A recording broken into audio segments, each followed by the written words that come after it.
Linda, can you hear us?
How about now? Okay, now can you hear me? Let me turn off. Can you hear me now, Linda? I can hear you. Can you hear me? Linda? You can? Yes. Because they have some business facilities. Can you hear me now? 17. Okay, it's just not, you gotta be right up on the speaker. So I'll make sure that I'm right up on the speaker. Yeah, okay. Okay. Yep, I will. All right, bye. Good afternoon, City Hall.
At the Putnam County School Board meeting room, 200 feet street black door.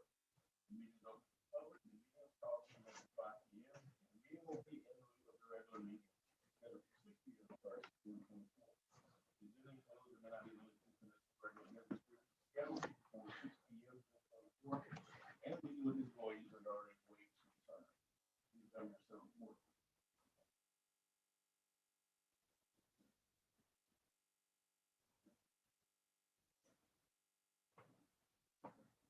This time, we're gonna have our pledge.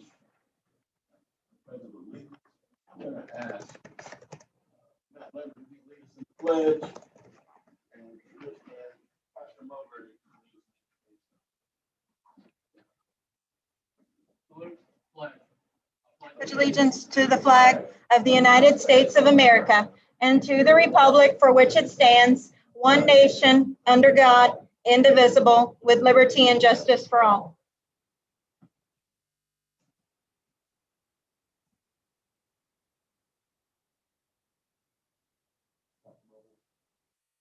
Pastor Mulberry, we're ready. Father, we thank you. We thank you for your goodness towards us. We thank you for your loving kindness and for the multitude of your tender mercy. God, thank you for how you've been so good to us all day long. We pray, God, that you will bless this meeting as they come together, these men and women, to make decisions that affect and impact our city in certain areas in certain ways. Pray that you would guide the agenda setting on tonight. Let your glory be revealed in this setting, God. Speak to our minds and hearts. Give us what we need. And we'll praise you in Jesus' name. Amen. Amen. Mayor Terrell Hill. Commissioner Tammy McCaskill. Commissioner Will Jones. Commissioner Justin Campbell. Commissioner Rufus Borum. All present and accounted for, and we have a quorum, Mayor.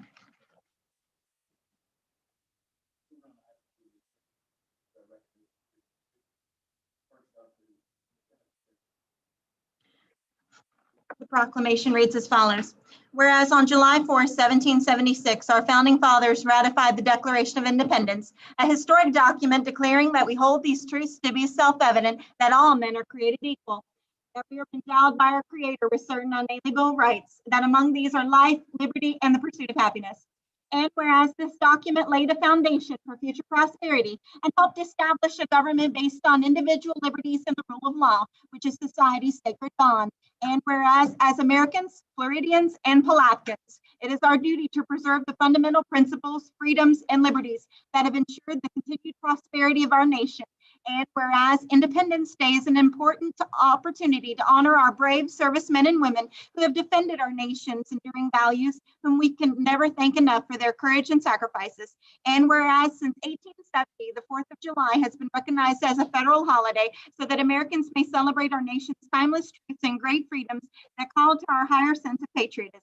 Now, therefore, I, Terrell Hill, Mayor of the City of Palatka, together with the members of the Palatka City Commission, do hereby endorse and proclaim July 4th, 2021 as Independence Day in the City of Palatka, and in recognition of our founding fathers of our great nation, and ask all residents to take time to celebrate the freedoms enshrined in our nation's founding, and ask all residents to honor those who protect our nation's independence. In witness whereof, I have hereunto set my hand and caused to be affixed the official seal of the City of Palatka this 24th day of June in the year of our Lord 2021.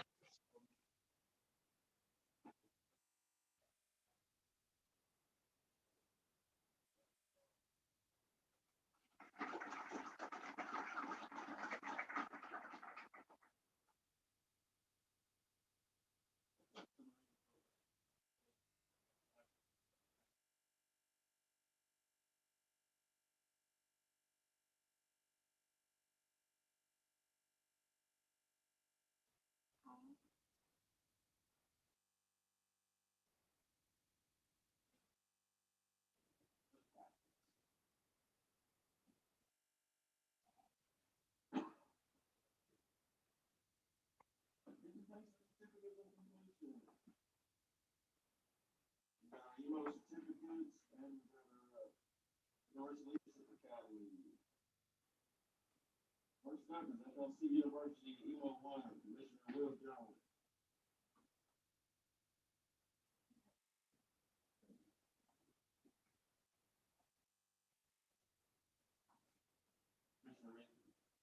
Read as follows. Emo FLC University Certificate of Completion, May 7th through 9th, 2021, sample for Willie Jones, Commissioner CF. Give a round of applause.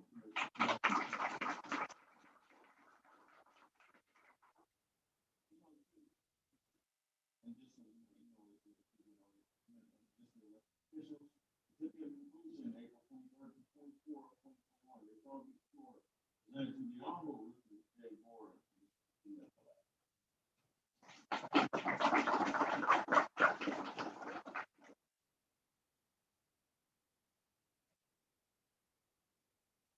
Emo 2, certificate of completion, April 23rd to 24th, 2021. Daytona Beach, Florida, the Honorable Tammy McCaffrey, Commissioner CF.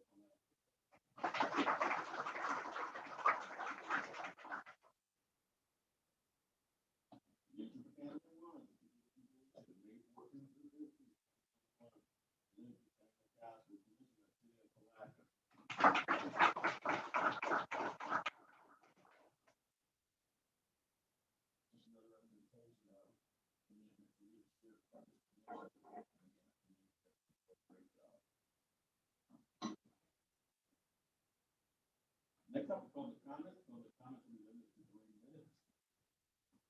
No action will be taken on topics of discussion.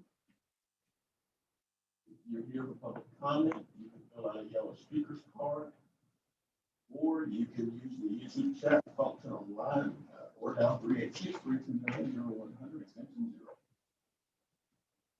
And the yellow cards are now white.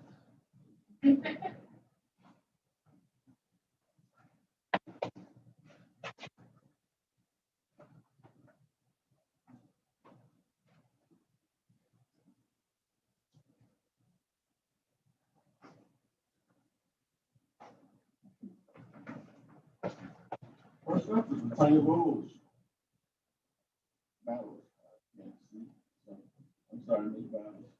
This is what happens when you get close to this. So, Ms. Battles, come on, give your name and address, and come up to the podium.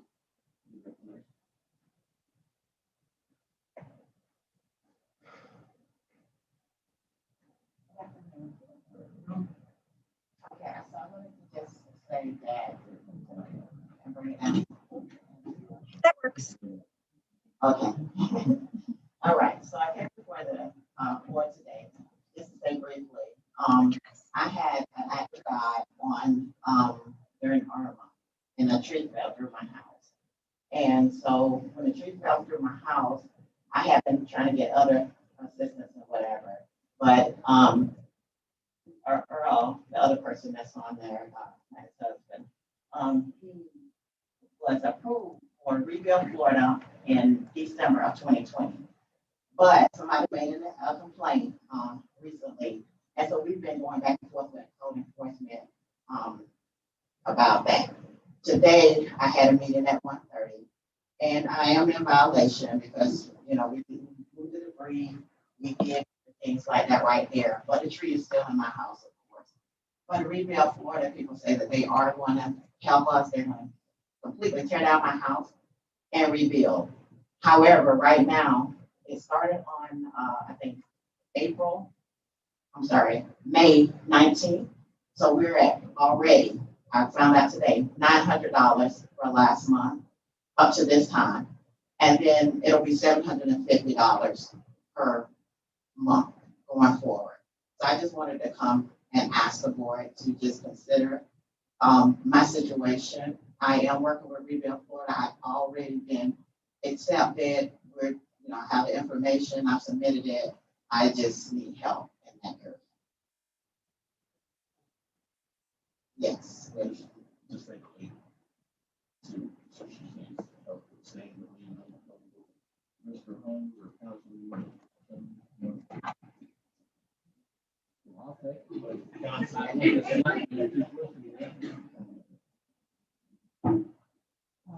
she's right, but she did do what code enforcement for exactly.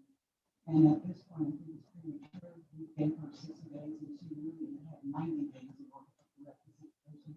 So it's an ongoing thing, so I think it's premature at this time to make a consideration for staying with being on production.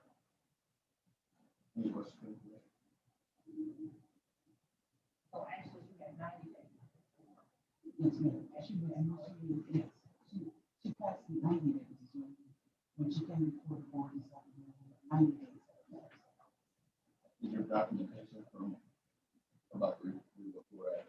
I did not see any. You have any documentation? Yes, I've already submitted it to the Rebuild Florida. I did bring that information. You got the information. Yeah. The problem has been that actually when the case first started, got right, and correct me if I'm wrong, when the case was first brought, the action that she was advised she could take in order to avoid a lien beginning was simply to have legal Florida commit to a time when they would do something at the property. Didn't have to have it done, didn't have to accomplish anything other than having Rebuild Florida say, yes, and we're going to do it at a certain time, and that no time frame was given. It could be whenever. 90 days went by, and Rebuild Florida still would not commit to a time frame of when they would get the tree out of the house. Meanwhile, the property's actually been there, as she said, in this condition since Irma. So that's going back now, what, 4 years. So you have a condition that's been in existence for 4 years. Finally, a complaint was made by somebody. We didn't go find this one. It was the conditions that are there. The violation was found to exist, but she was given 90 days just to get Rebuild Florida somebody to say, we're going to fix it sometime. Just give us a date. Any date, just tell us. And in 90 days, that hasn't happened. And so what we did tell her, I have been conversing with Mr. Cutler about this, was, okay, the fine's going to start, but understand that we're not going to take any action to foreclose on any lien or anything of that nature. And if at some point in the future, Rebuild Florida comes in and does what they say they're going to do, then I was quite certain that in accordance with our procedure, she could come before the board and ask for a lien reduction. Right now, there hasn't, one of our premises that you agreed to and the policy was you wouldn't consider a lien reduction until the condition had been remedied. And this condition hasn't been remedied. This condition still exists. Mr. Keller, does that say something that misstates the position of the department?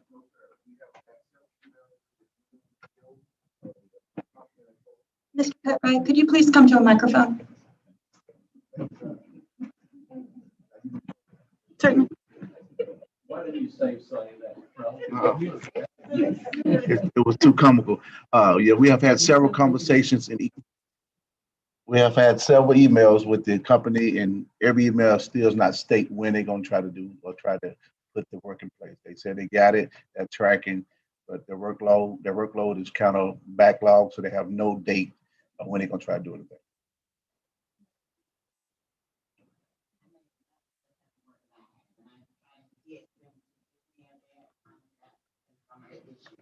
I've been working with them, trying to just get a deadline, you know what I mean? Something that I can take back to court and code enforcement to say, this is going to do that. I know that all of this is happening and, the market and lumber and all of this stuff right here, but all I'm in is still in the design area. I can't get anybody to commit to that. So I'm just kind of like, first year, and I did, let them know that I am in violation. So I want to say that. So you met with Rebuild about the design of your home and all of that? So No, I haven't. I'm waiting on, they said that they got to get like a contractor, to come out. They've surveyed the land, did all of that, but right now they say it's called, I think it's Design Services. That's where Mr. Knight, Mr. Green and different ones have spoken to him, but that's where it's kind of like, that's where it is.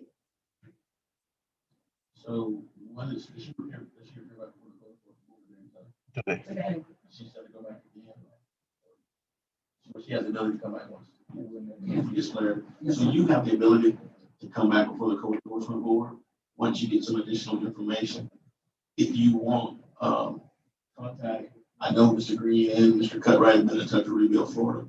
I can check with Kerry Davis, who actually worked on that project with this one we rebuilt in initially. And so I can check with them and see if maybe they've got an inside contact who can give you some better information. So if you can leave your information, Mr. Cutright, out, and I'll check with them and see if I can find out something else. I mean, they have the information that they have, I have been given. I'm just concerned about those speeds going on and on. You have the ability to come back and ask for reductions once you get into compliance. So at this point, you got a commitment from staff saying they're not going to push for foreclosure, understand the circumstances at this point. So you'll be fine as it relates to what's in place now. Any other comments from the commission? And so that's where we are. So I'll get that information. If you guys contact me, you guys can reach back out. Thank you. Back to the cards, there's more specific items, so we'll move to those later. Anyone else in the YouTube chat?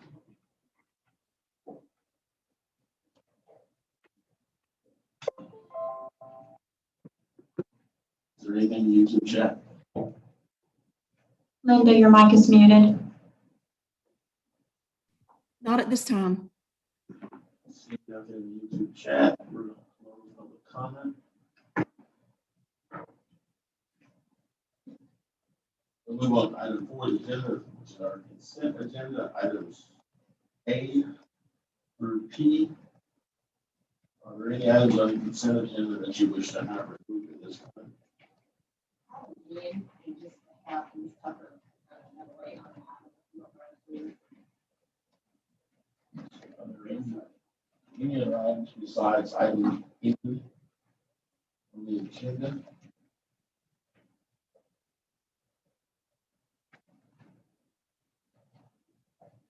Did you exclude item Q was also part of the consent agenda? You said repeat. I see repeat on my agenda. Yeah. I don't have a Q. You have a Q? I have a Q. I don't have one. There was an item that was removed from the consent agenda midway through last week. So those of you that have an additional item, you may be seeing an old agenda that didn't have, there was one item that was removed.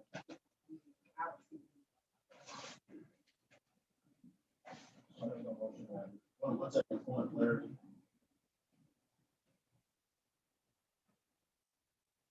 So on the agenda, item A through P. No,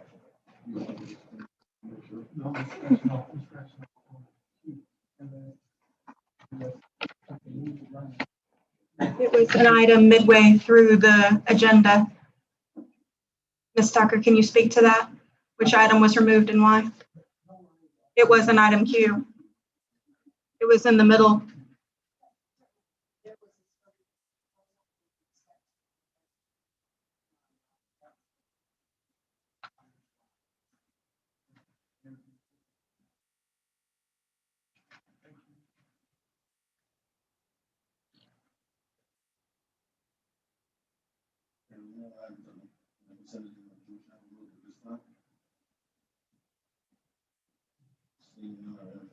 I'll make a motion that we accept that consent agenda as it is written in letter N for discussion. Motion for a second, any further discussion? All in favor, say aye. Opposed? Motion carried unanimously. Moving to item N, about resolution 2021 R79, authorizing a raise grant application in the amount of $8,176,001.80. Yes, so the Department of Transportation puts out a national grant annually. Originally it was called the Tiger, which renamed the bill. Now it's called the RAISE. It's an infrastructure grant. So this is towards water lines improvements, street resurfacing, sidewalks, crossings, and I'm going to let Mr. Harris speak to that area. So as you may recall, one of the most recent grant awards we got was for disaster recovery from the block grant. Opportunity. That was in the general area of North 14th Street, Washington, North 13th Street, over on the north side of town. So what we've done here is we've taken some of those future potable phases, wrapped them into that same area so that we can kind of stack some of those capital funding and do more. Generally, it's from the North 19th Street area up to the railroad tracks, back down to Madison, all the way back to 11th. And then we've included some areas along St. John's Avenue that are currently not funded, from the railroad tracks back to Mosley, bounded by St. John's Avenue and Reed Street, and a few side roads in the downtown area. So it's a very large project, but what we're trying to do is just make the dollar go a little bit farther. The only match that we have is what we've already had committed from other outside funding sources. And then, call we're asking for 100%. Within the application, we're asking for 100%. They have the right to not grant that, but we wouldn't know that until the process. Any other questions? Any motion? Motion to the item. The motion on the floor, the second by Commissioner Jones. Is there any further discussion? All in favor, say aye. Aye. Opposed, motion carries unanimously. Moving on. Item 5, budget transfer from reserves for Jenkins Gymnasium.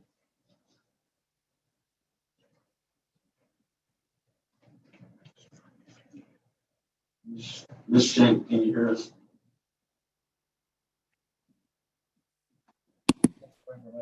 I can. Can you hear me? I can. Give me 1 second if I could, just for informational purposes. Ms. Shank could have been here tonight, but she has an emergency, a health emergency that necessitates her not being present. So she's appearing by that. Thank you.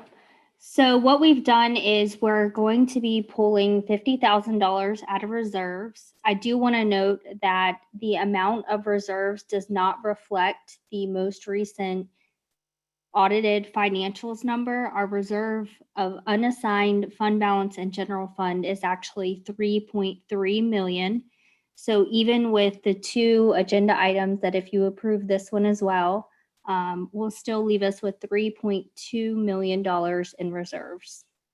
For the Jenkins item, what we did was we actually just took preliminary numbers that we had received and lined them up in a new department that is specifically for the Jenkins Gymnasium, similar to what we do with some of our other properties like Price Martin.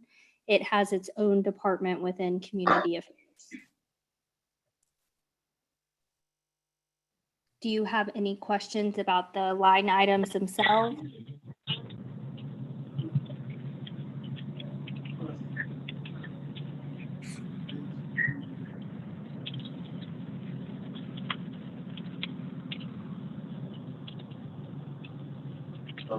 The recommended percentage is 16%. As of last week, we were roughly at 30%. Correct. We're at 34% and GAP recommends 16%. So we are still above the recommended balance of reserves.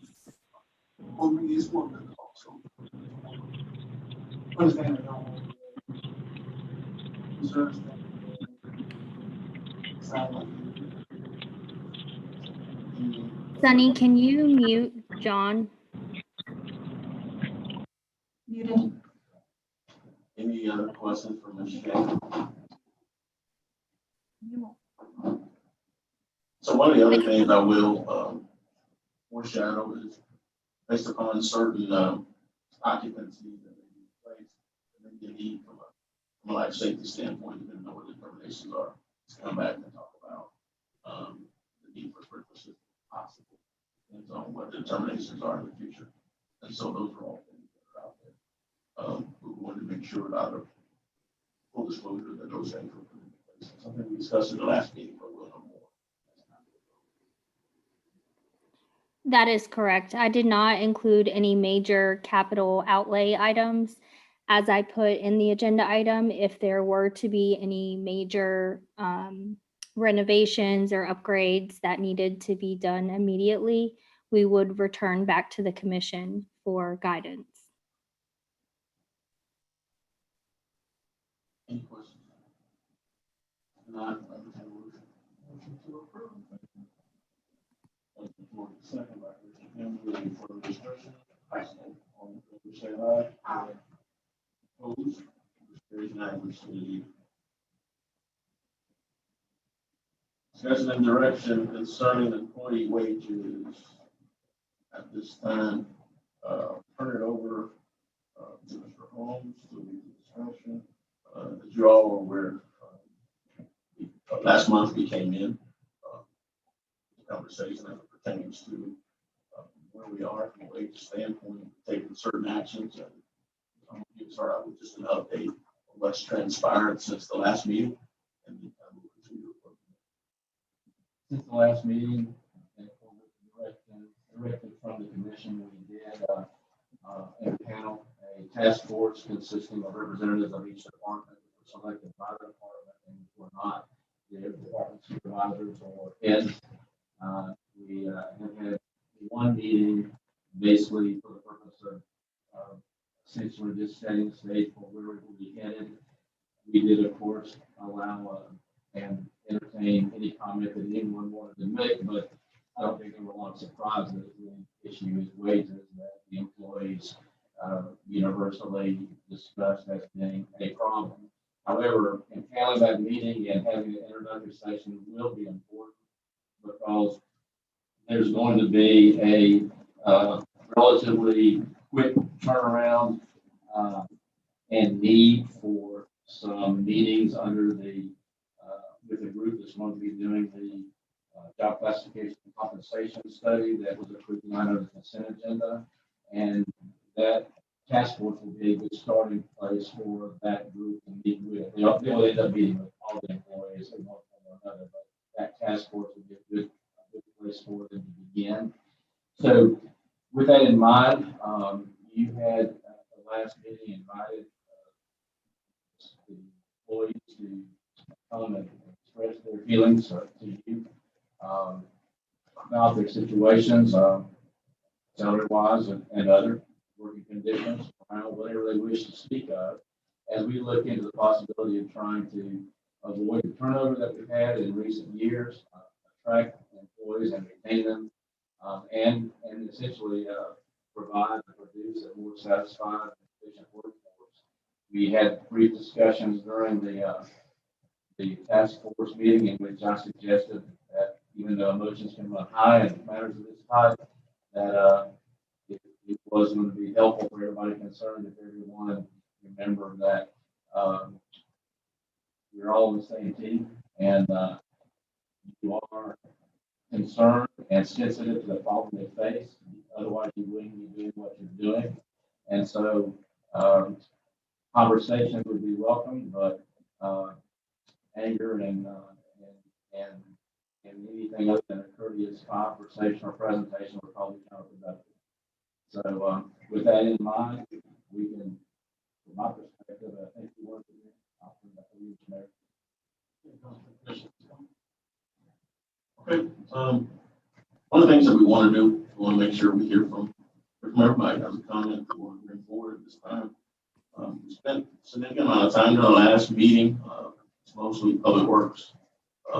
There were some other individuals from various departments throughout talking about the variances in salaries and the differences across the area. And so tonight we've got representatives from different departments here. So from public works, will you stand up for me just for a second? So we can recognize everybody from the department standpoint. Thank you guys for being here. Fire department. Uniform. That's because I'm off, Mr. Mayor. Never, You're on. you're never, okay. PPD.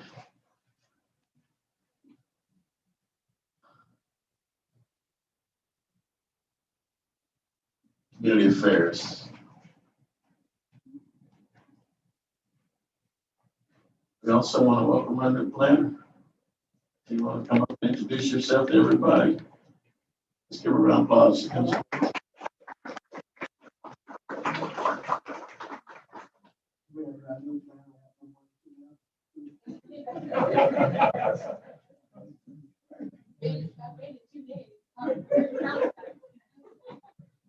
everybody. I'm Ms. Walsh.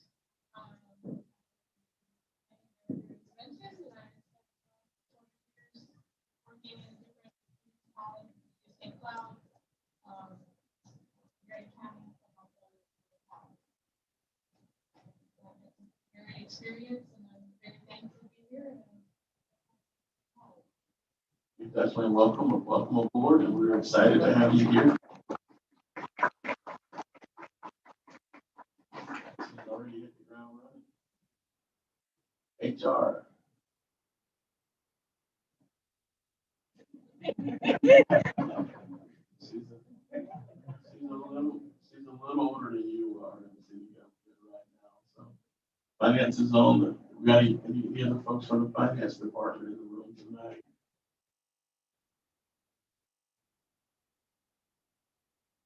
City admin, clerk's office.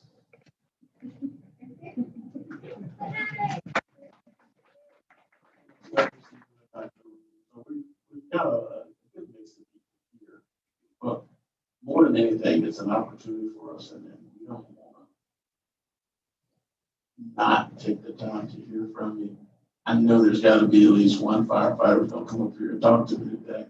Who's the spokesperson for the fire union?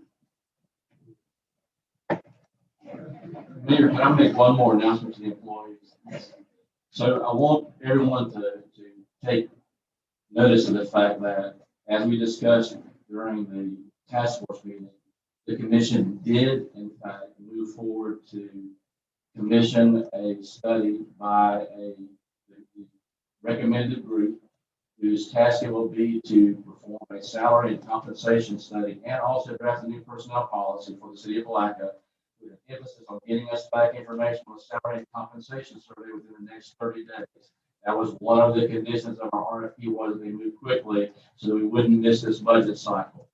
So 3 responses were submitted to the RFP that we submitted.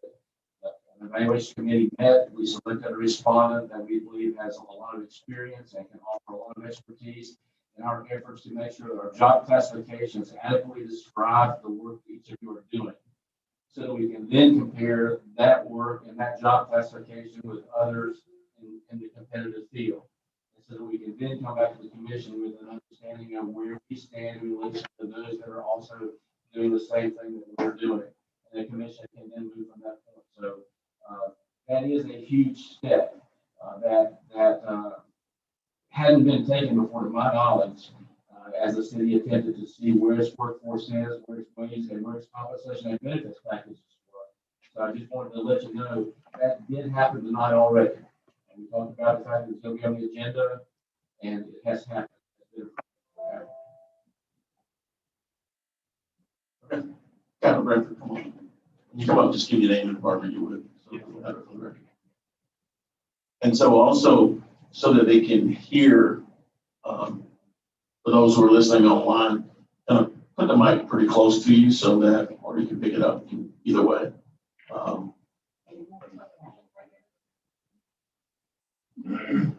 Outside.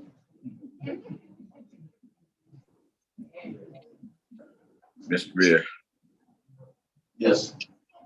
we can also, if you guys would also speak into you guys' mics, we can probably hear you a lot clearer as well. I notice when you and Don sit up in your mics, we can hear you guys a lot clearer also. Got you, Commissioner, and I welcome on board as well to our police pension. Got the pleasure of having 2 former commissioners in the room, one in Cyberland, James Norwood, who just came on board on our police pension board, and Liberty Kitchens, who's also in the room. So it's always great to have you guys here. And I still call you commissioners, so you're commissioners emeritus. So Captain Bradford, it's always a pleasure. Thank you, guys. I appreciate you having me. I like Appreciate y'all. Chad Branford, City of Palatka Fire Department, 17 years July.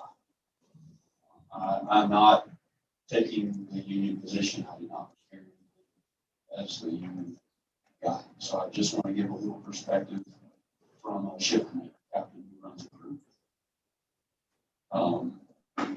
So like I said, I've been here 17 years July. It's been a career so far. I'm very thankful. I want to give a little perspective as a ship commander. From my point of view, I lead a crew of 6 guys, 6 members for day-to-day operations. When we're full, there's seven people available for the initial response inside the city limits. Unless we've got a person off on vacation, then we're 6, which is significantly lower than most departments around us. They run a bigger. I say that because that means we demand a lot from our people. Our probationary period is a year. There's a skills task book that must be completed. A 7 and an 11-month probationary test for these guys to be considered full-time employees. The newest members, they're important to us. The cost of uniforms, PPE, initial training, it's expensive. Those are reasons enough to try and keep them. But I wanted to talk about the guys in the middle, the 3 to 10 year guys. When we lose those guys, it hurts. We lose those members, that's a hit to our department. The fire service is an accumulation of runs over years. No 2 calls are the same. So it takes years and years to build a knowledge base, and experience. When you lose those guys, 3-year, 4-year, 5-year guys, it makes all of us less safe, no doubt about it. You take as a shift commander, you take a brand new guy that's driving, he's doing the best he can, he's only seen so much, so it takes time. It's experiences, lieutenants the same way. So that matters to crew safety and integrity. It takes time to build a crew. I can't speak for the rest of the departments because I don't know how they operate. I wouldn't even dare try and stand in their shoes. I can only speak to what I know about. So I just want to give you a little bit about your investment, what I call your investment. Our initial guys, their initial investment is about 480 hours per minimum standard, about 320 hours for EMT. That's what they bring to the table, most guys, when they come. But when we get them, we demand hazmat technician, which is 160 hours. That's a basic minimum standard. We also demand what's called urban search and rescue, which is 5 disciplines: road, confined space, trench, collapse, vehicle machinery rescue. Those are all 40 hours. When you combine them, total about 180 hours. And then technician, it'd be another 180 hours on top of that. So it's a ton of initial training just to get these guys to a place where they can operate in a crew as a team, as a part of the team. And you guys know that we serve a huge industrial community here. So the chance is real.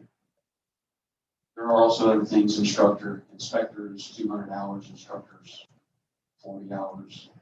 I mean, the list goes on. So I say all that because surrounding departments, that makes our guys valuable. We train them. They know it. Departments around us know we train them. We train them second, and our standards are high. These other departments, they see our applications come across the table, they hire them. And we start all over.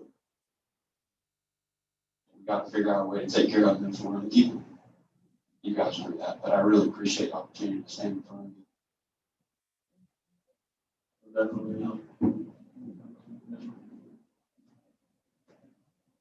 I just think the biggest thing is the insights, the sharing of the hours of training. I think for a lot of folks who sit out in the audience, as well as people who work in various capacities, don't necessarily understand what some of those trainings are. Most of those in-service trainings, or how are they? No, sir, most of those are state certified required classes. So for example, pump operator, to drive for this department, to be a qualified pump operator, that position has 80 hours. You'll have a certification, he takes a cert test, passes his test, he gets his state certification, he can move forward. It's the same way with fire inspector. Most of those classes require not annual, but continuing education units. At some point, 45 hours for inspector, instructor, live fire training instructor. And just to kind of reiterate what we've seen, the trend of folks going to the county as well as the surrounding counties that are up their salaries over the last year to 2 years or so. We've seen even more movement. So just wanted to make sure we pointed that out as well. Yes, sir. And so, Chief, that's a quick question for you, your captain. As it relates to training a new officer, if we lose somebody, have you put a cost on that? I believe we're around $3,000 to $4,000. That's just for those officer classes. That doesn't include the stuff that Doesn't include equipment or anything else?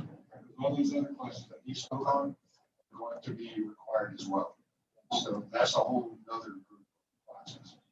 Just in that, there's what they call company officer series, fire officer 1 and 2. Sorry, fire officer 1 and 2, company officer series. I didn't want to run down the whole list, but there's hundreds of hours that we require as a department to promote, to move, to progress.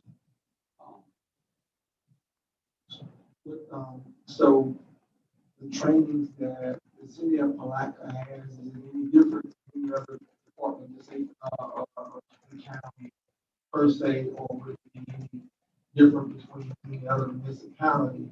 The trainings that you have, would it any other fire fighters for those roles would need to have those trainings or not? So I would say this, I think I understand. These are all fire service classes, but our department is small. So when you carry most days 6 people on an initial response, you want those guys to be as highly trained as you can, because we're not bringing 10 or 15. We can't put them out. We can't run these calls with mass numbers if we don't have them. So we train them up. We require them to be highly trained and smart so that we can do it with less people. That's my perspective. And the other thing is, if you look at, I think it was clear when we did interviews for chief, one of the common things that came out of that was that Palatka firefighters have carried more certifications than the average firefighter in the area, who may be on the same level. And so that's one of the things that's out there is we go over beyond when it comes to training, and no different than what happens with our police department. And so those are all things that we have to be conscious of, because we don't want to be a training ground for anyone else. Yes, sir. Part of the issue is that for many years, until just recently, the county didn't have anyone but volunteers, so we could not depend on them in any way. We couldn't depend on them to come to help us. We couldn't depend on them for ISO rating, none of those things. So we had to have people who could deal with hazmat. We have a railroad that runs right to the center of our city that carries all the dangerous chemicals that you can name, along with the trucks that come through here on 17 and 19 through 20. So we have to have that skill level so that we don't get ourselves killed. And like you said, back to the idea, there's just no help coming for us. If we call for Clay County, you're looking at 45 minutes to 2 hours. You call for St. Johns County, you're talking about 45 minutes to 2 hours. After they assemble their team. So it's going to take some time. And back to Mr. Warren's question, we have to make sure that we can cover all those bases and get our people trained to that level. Otherwise, we're putting ourselves at huge risk. Any comments from the commission? I just want to thank you guys for coming here, sharing that, and also, you got to mention that you're on ISO 2 rating and whatever, and I think I'm Chief the one. You guys always doing extensive training, and people that come out of your program, they're elite. It has demonstrated that throughout. And I'm a big the service y'all provide, not only with Palatka, but other places in and within the county, so. Yes, sir. We can't be the sport, we can be deployed as a state asset too for hurricanes and other disasters. If you guys heard the news, building collapse in Miami. Right. That's something that we're trained to do. We have some of the tools and all the skills. We would definitely need help from someone, but that's an operation that goes on for days. Sometimes we would call for help, but we would still have people that can get started. You mentioned in-service training. We spoke about that, so you mentioned in-service training. I don't know if you guys know, there's 192 hours of in-service training per year per member that's required by ISA for us to maintain our crew. So that's like the daily trainings that you see us out. You don't see us out flow checking hydrants, flow testing. Fire inspections are part of that with pre-appointments. Those kind of things. Appreciate it. Is there anyone else from the fire department? You can't come up. Lombard. Hey, good evening. Give your names, everybody, give your name for record. Engineer Steve Parker. I've got two things here. I do have one statement from the union, from the secretary, that's written statement. I'd like to go ahead with my personal one first. That's all. So 15 years ago, in May of 2006, I found Flag on the map after a friend of mine told me the city of Flag was hiring for firefighter positions. When I arrived and discussed with him my interests, one of the amazing things I remembered was how the city took care of its employees financially. I could see year after year a substantial raise of 5% was included for almost all the city employees. I was set to make, after 10 years of employment, $55,000 a year. I personally stopped looking anywhere else to work at this point. My first year raise came and I could see with 100% transparency, the city had agreed to continue that trend. I was able to acquire my first home within the next year after seeing the substantial raise. The knowledge that the place I worked for was promising to continue raising my wages to gain people with experience and maintain the desire to create tenure. This same experience with the city of Palatka was happening across the country. Fast forward to 2008, the economic crash occurred. Fire departments went on hiring freezes and raises were sequestered.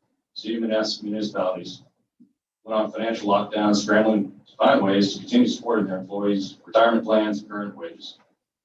I watched the last 13 years come extremely short for myself and others around me financially.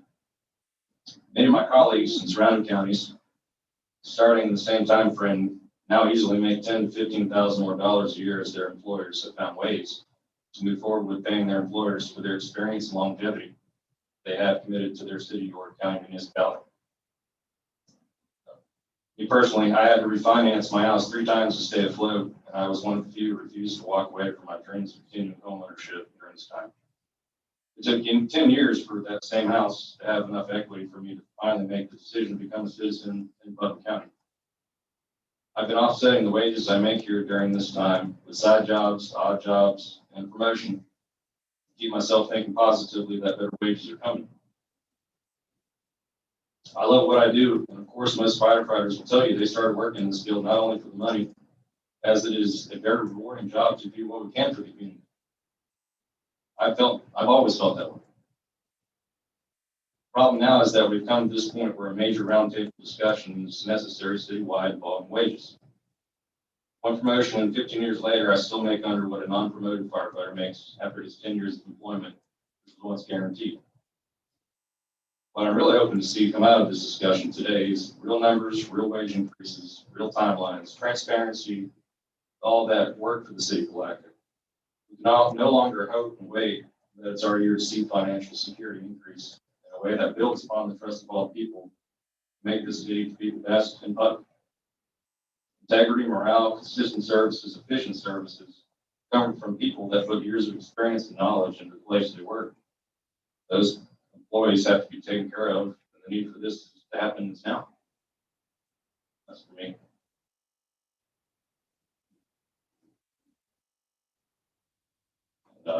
This one was written by our secretary, Kenneth Reed. Good evening, Mayor Hill, Commissioners. I would like to thank everyone for the opportunity to speak tonight. Hopefully this will give more information on why we all are here. Obviously, we're here because of pay, but we want to give a little more information. In 1994, the starting firefighter pay was $9.31 an hour. Now think back to 1994. What was the cost of a new vehicle, a house for rent, groceries, gallon, gas, and utilities? I'll jump forward 26 years later, 2021. Firefighter hourly rate is $12.20. So in 26 years, the firefighter hourly rate increased $2.89. Now let's think about what the cost of a new vehicle, house for rent, groceries, gallon, gas, and utility costs. On average, every firefighter has ran out of money before they can pay for rent, utility, and gas to get to work, and that is based on rent and utilities in Palatka. We depend on government assistance, second and third jobs, and the help from significant others just to make it project a check. You start a career, that career should be able to support your basic needs without having to work multiple jobs. That $2.89 increase only gives an extra $161.84 per week for taxes and deductions. National data shows from 2010 to 2021 a 21.22% inflation rate. That averaged 1.92% per year over that 11-year period. Significantly higher percentages are being projected out to 2026 with the increase in the minimum wage that is coming. So that being said, since annual pay raises stopped back in 2000, 2008, the rate of inflation has grown more than the rate of pay. It's safe to say that we've fallen behind. The employees of the city of Palatka should be seen as a career, not a job. Employees should be more valuable than buildings or properties. Let's face it, without the employees, the buildings or property will not be taken care of, service cannot be rendered. I want to give some Palatka Fire Department employee facts. As you all probably know, we work 24 hours on and 48 hours off. So basically, we work 1 day on and 2 days off. So with a little math, we work roughly 10 shifts a month. Multiply that by 12, it equals 2,880 hours worked. That includes no overtime. General employees work 40 hours a week, and we give that by 52 weeks. General employees work, and general work employees work 2,080 hours per year.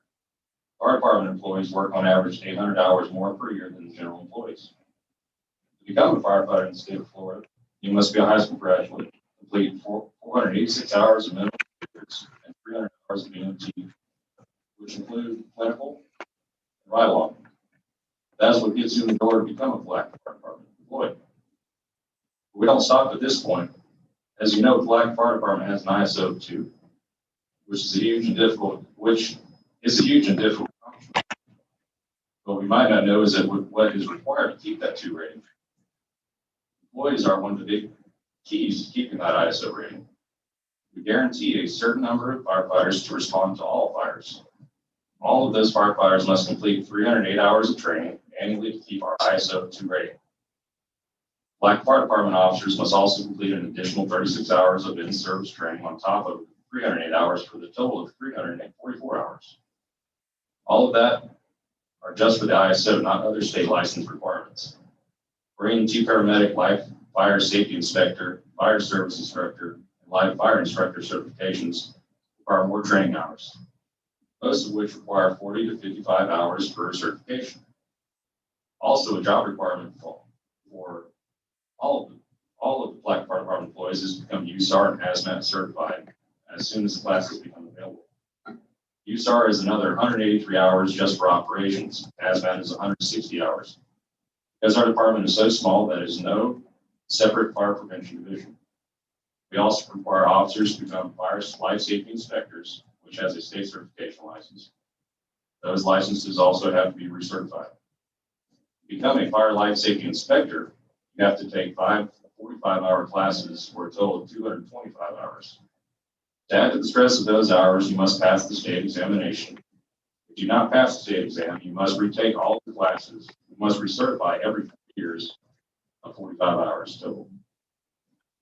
Palatka Fire Department has been repositioned short for almost 2 years now.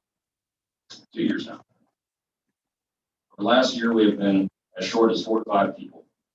The problem with that is we have a minimum staffing of 6 per shift.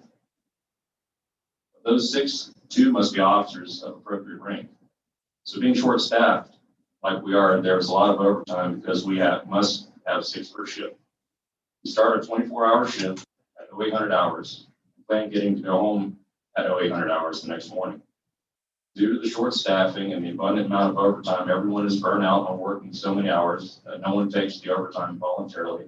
So that means a revolving list of mandatory overtime is used. So instead of getting to go home to your family, you get to work another 24 hours for a total of 48 hours straight. What most don't realize is that when you finally get off after 48 hours, is when you get to go home. When you get to go home, you have less than 24 hours before you must return back for another tour of duty. So basically, you have to work 2 days and you see your loved ones for only 1 day. The other side of that is that there are still things that need to be completed. When we are off, and depending on how that 40-hour shift went, depends on just how exhausted this might make that we might become. Nothing is worse than a busy 40-hour shift and coming home to a child who has missed their parent and all you want to do is sleep. All of this plus what we have to deal with on calls leads to a higher probability of developing PTSD. A study of 4,000 first responders found that 86% of first responders had experienced critical stress, either from a critical single incident that had a significant impact or from accumulation over a period of time. Suicide attempts were roughly 10 times greater than the national average for American adults. A 2015 study of firefighters showed 19.2% had suicidal plans, 15.5% made suicide attempts, 16.4% made non-suicidal self-injuries. So to put that in our perspective, with current 22 employees, 4.2% have had suicide plans on that, and that is very concerning. On top of PTSD is cancer. There's been a lot of numbers thrown out there in regards to cancer. Here's just a little bit from the Firefighter Cancer Support Network. Facts are firefighters have a 9% higher risk of being diagnosed with cancer and 14% higher risk of dying from cancer than the general U.S. population, according to the NIOSH study results. Cancer most likely responsible for this higher risk were respiratory, gastrointestinal, and kidney. The NIOSH researchers did also report a twofold excess of malignant mesothelioma, very rare cancer. Put another way, firefighters have a 100% increased risk of getting mesothelioma. Firefighters have a 129% increased risk of dying from mesothelioma.